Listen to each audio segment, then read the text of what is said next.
My name is Joel. I'm one of the directors here, along with my wife Heather. And every time that we gather together, we just want to know as a community that we are so glad you are here, because you are what make the community of Gator Wesley. Tonight I want to talk about this idea of curiosity. I have been very curious about a lot of things in my life. And a lot of y'all curious people, like, do you think that you're pretty? I'm curious. One of the things I've been curious about lately is how our football team is going to be doing next year in the fall. I hope we get to go to the games and everybody go. If you're a football fan, that's fun. I'm so curious that I listened to the tailgate on 98.1, or I'll read 24/7 Sports, or listen to a couple of different sports broadcasts because I'm curious. I want to know, so I read the recruits. How is recruiting going? How is this going? Who's the new coaches? So I'm curious about that. I was very sad to hear that we're not going to be able to go to the Orange and Blue game, that's just going to be televised, that we're not going to be able to go, because I'm curious. I want to go and see that. I love football, and it's fun to watch. I'm also curious about things that my wife Heather likes. And if you haven't met Heather, she's the other director here. I'm very specifically curious about that because her birthday's on Thursday. And so I have to pay attention to what she likes, because if I don't pay attention to that, then her birthday may not be like as special as I would want it to be, or our daughters would want it to be. So I have to pay attention to what are those things that she's liking, what is she interested in. I have to listen when we have conversations together, because again, her birthday's Thursday. I'm also, one of the things that I would say that I'm most curious about in life is how my daughters are going to turn out when they get older. Some of y'all have seen maybe my daughters at a worship service. They're 14 and 12, 7th and 8th grade, and they're starting to grow. They've been around college students their whole lives, and they've seen us interact with y'all, and I've always wondered, what are they going to turn out like when they are your age? And I ask them questions. This isn't like a passive curiosity, because Heather and I talk about this continuously. And then we have to ask questions like, what decisions do we need to be a part of in their lives? What decisions do we need to let them fail at and learn for themselves? When do we need to step in, or when do we need to back up? And how do we help them? I'm so curious about it, but at the same time, I'm curious about it in an active way. I like that idea that our curiosity in our lives is not this static thing, but it is something that we pursue. Our curiosity is something that makes us pay attention to one another. It is also something that it causes me to read, devote time to my curiosities. It also means that when I'm curious about people, I invest in relationships. I seek out ways to engage my curiosity in, most of the time, productive ways. Over the next few weeks, we're actually going to be talking about this idea of curiosity. And really, I hope, like if you're a part of this community, that it's really over the next few, maybe it's a semester, as we were talking, maybe it's you're just talking a semester, maybe it's the next couple of years, for some of y'all, maybe the next 5 or 6 years. As you're a part of this community, I pray that this idea of curiosity is something that you find that you are encouraged to engage over and over again. We hope that you are challenged to think more about faith, about beliefs, about how to love neighbor as self by being a part of this community, because we hope that this community is curious about those things. My goal would be to equip you more with a curious heart as a student here at Gator Wesley than a head that knows a lot of things about faith or about life or about Scripture. That would be my personal hope for you. I have a clip from a show, Ted Lasso. You may have heard us talk about this show a lot. It's a lot of fun. It's on Apple Plus. It's literally 30-minute episodes. There's 10 of them. What's that? 10 episodes, 30 minutes. That's 5 hours. Y'all binge watch things way more than 5 hours. And so it's only $6 to get Apple Plus. So I would highly encourage you doing that. But I got to quote a movie clip that we're going to watch. One of my favorite clips from the entire series. It doesn't give anything away, so if you haven't watched it, that's a thing. But I'd encourage you to watch it. And as my daughters would say, Daddy, there's cussing in it. But Dad, we're in middle school. We understand what that means. And so watch this clip real quick. So Rupert, y'all take your darts over here pretty seriously, huh? This and what's the billiard game y'all do that sounds like a brand of cookies? Snooker? That's it. That's the one. Yeah, boy, I'd love to curl up on a couch under a weighted blanket, watch You Got Mail, and devour a box of Snookers. See what we got here. Hey, there it is. Do you like ducks, Ted? Oh, okay, I'm more of a, a cornhole man myself. Oh, How about a game? I mean, we could maybe wager, say, £10,000. well, as my doctor told me when I got addicted to fettuccine Alfredo, that's a little rich for my blood. How about this? If you win, I'll let you pick the starting lineup of the last 2 games of the season. But if I win, you can't go anywhere near the owner's box, at least not while the bet is still in yours. Ted, what the hell are you doing? I believe some bum called Mike Knight. I don't know what's wrong with my gut here. It's okay. What do you think? You're on. Okay. Double in, double out. Whatever you say, Rupert Dukes. Yeah. Just let me know if I'm winning or losing, all right? Oh, I forgot I had these on. Oh, wait a second. Forgot I'm left hand. Oh, it's gonna be a hoot. 180! William Rupert, get in! Shut your stupid little twat mouth around. Shut it. Shall I be giving you the line-up card now, Ted?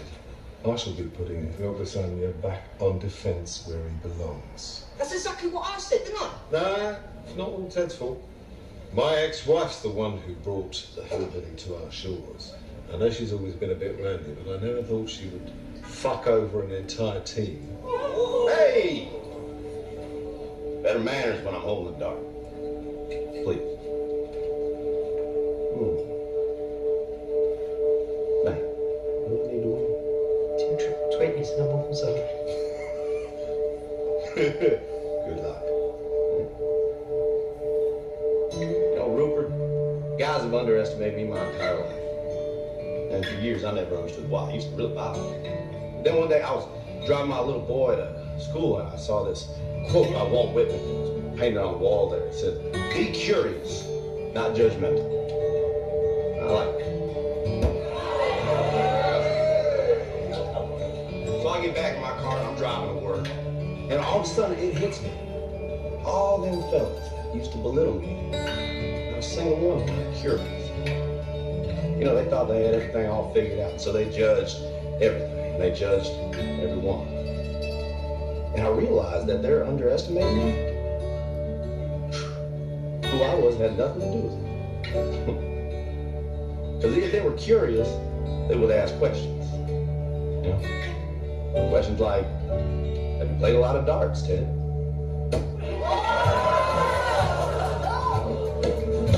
Which I would have answered, yes, sir. Every Sunday afternoon at a sports bar with my father from age 10 until I was 16. Actually.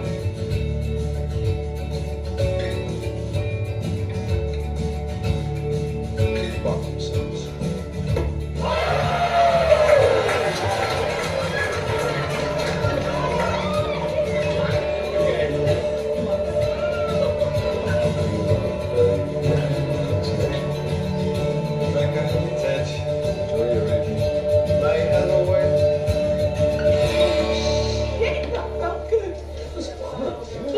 Only one thing left to do now. What's that?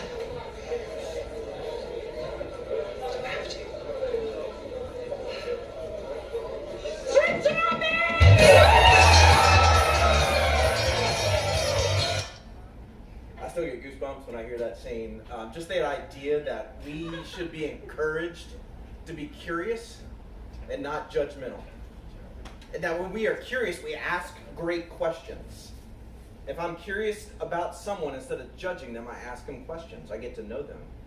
If I don't believe what they believe, or if I don't understand what they understand, I ask them questions instead of judging them. And then I spend some time listening. I know that quote's attributed to Walt Whitman. They don't really know if he said it, but that's kind of a cool for me to think that. But one of the things I want to encourage us to be is curious about our faith. I want us to be curious about people and relationships. And I say us because this is something I need to work on in my life. I want us to be curious about how to react to challenges in our world and not think that we have it all figured out. Why don't everybody just listen to me, but be curious and talk to people. Ask good questions. An author, Elizabeth Gilbert, in a TED interview goes as far as saying, allow curiosity to fuel your passions.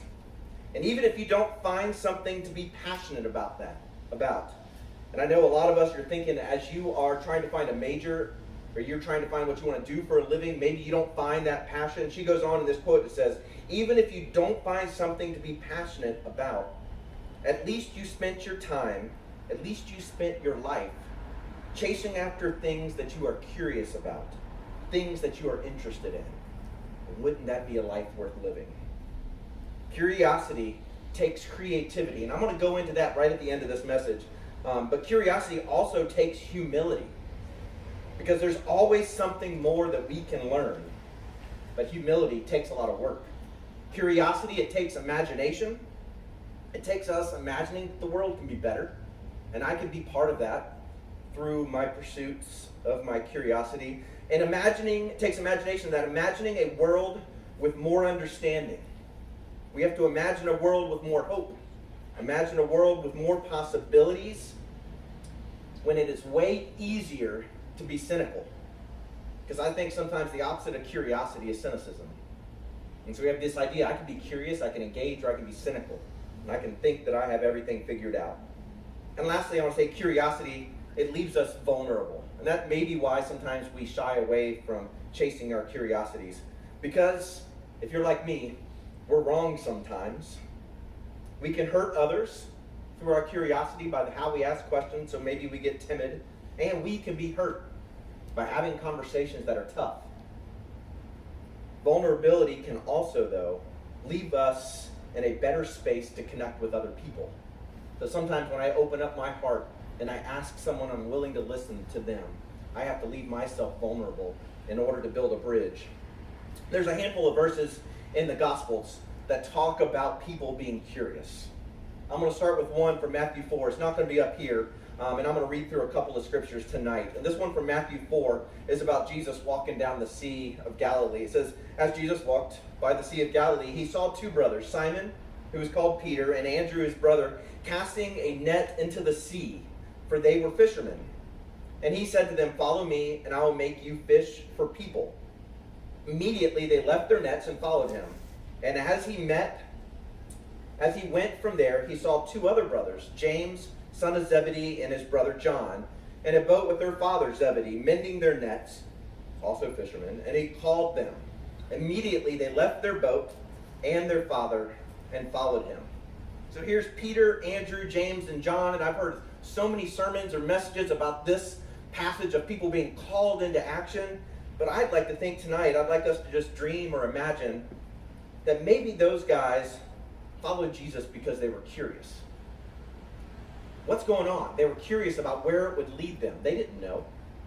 They didn't know who Jesus was at the time. Maybe they've heard rumors. And because of that, I'd like to think maybe they were curious. In the Gospels, there are different accounts of the disciples being called. A lot of these stories in the other Gospels, they even go on to have the disciples are asking questions, or Jesus is asking questions. There's one where John the Baptist is asking questions, and they're asking back to John, should I follow this guy? I'm your disciple, but not his disciple. And they're all asking questions, which is them exploring their curiosity. In these stories, we see the disciples follow their curiosity about Jesus. We see them leave the comfort of their home, of the knowledge that they currently have, they are fishermen, and then step out in some form of faith, in some form of curious adventure to follow Jesus. The Gospels continue to tell stories about how they asked more questions. So the questions throughout the Gospels, these disciples, these people following Jesus were asking questions all the time. And you know what? Sometimes the questions they asked were stupid. Sometimes the questions they asked, Jesus rebuked them for those questions. Sometimes the questions were them admitting that they got stuff wrong. Sometimes it was them falling, and sometimes it was Jesus literally reaching down and picking them back up. And at the end, they still followed Jesus, and Jesus stayed with them. Jesus challenged them to look beyond stereotypes that they had. Jesus challenged them to look beyond illnesses that people had, and challenged them to touch people who weren't supposed to be touched. To look beyond social norms, or even beyond certain interpretations of laws. Jesus challenged the interpretations of laws of that day, and he challenged people to be curious about how to love people better. Not how to do it by the book, but how to love people better.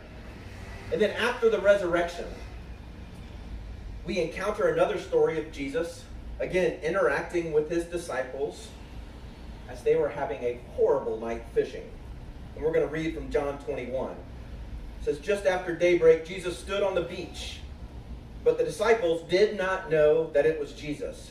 And Jesus said to them, children, you have no fish, have you? They answered him, no. I can imagine that. No, what are you saying? And he said to them, cast the net on the right side of the boat, and you will find some. So they cast it. And now they were not able to haul it in because there were so many fish. That disciple whom Jesus loved said to Peter, it is the Lord.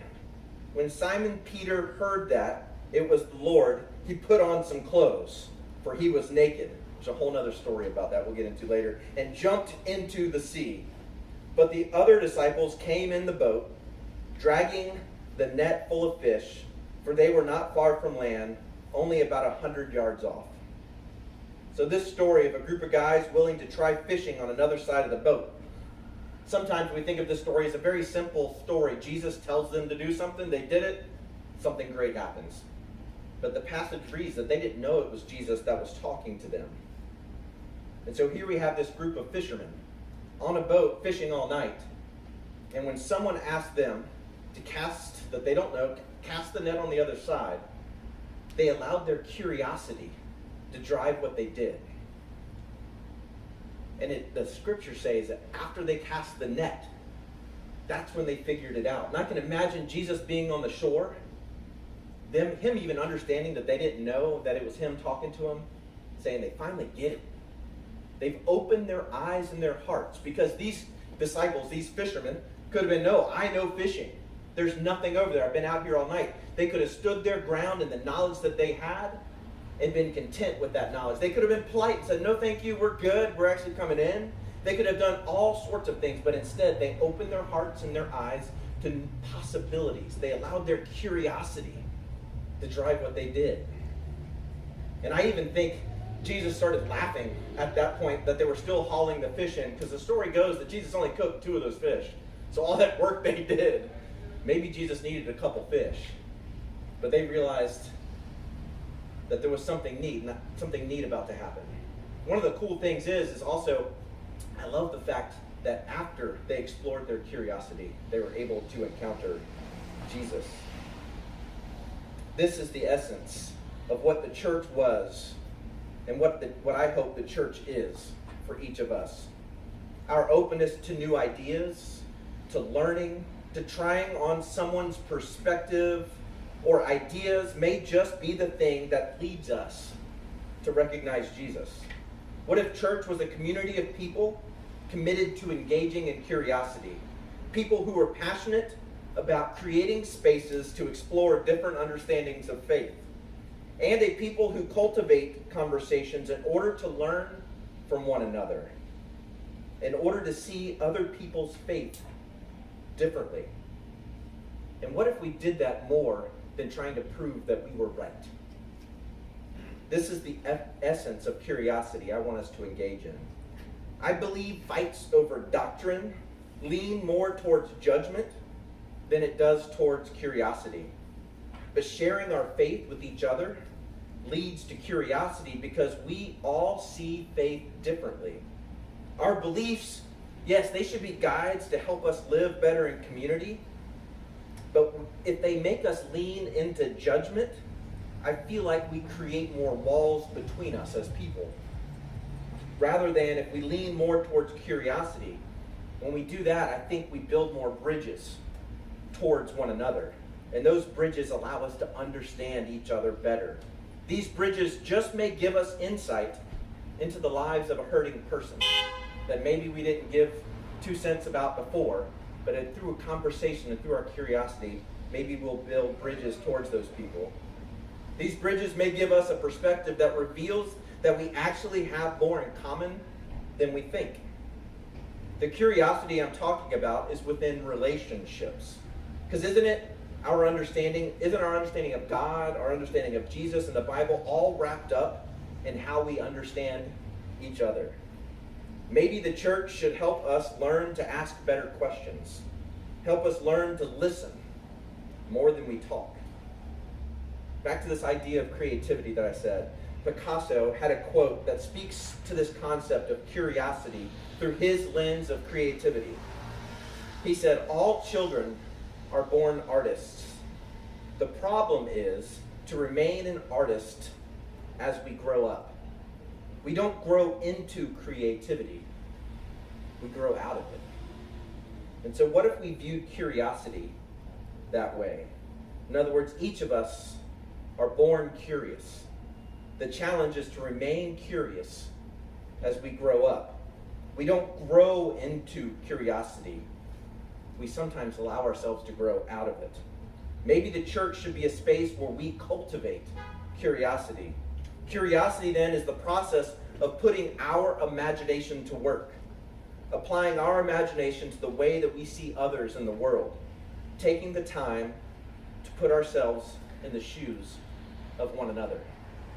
As I close tonight, I'm going to invite the band back up, and I just want to let y'all know where we're heading the next couple of weeks.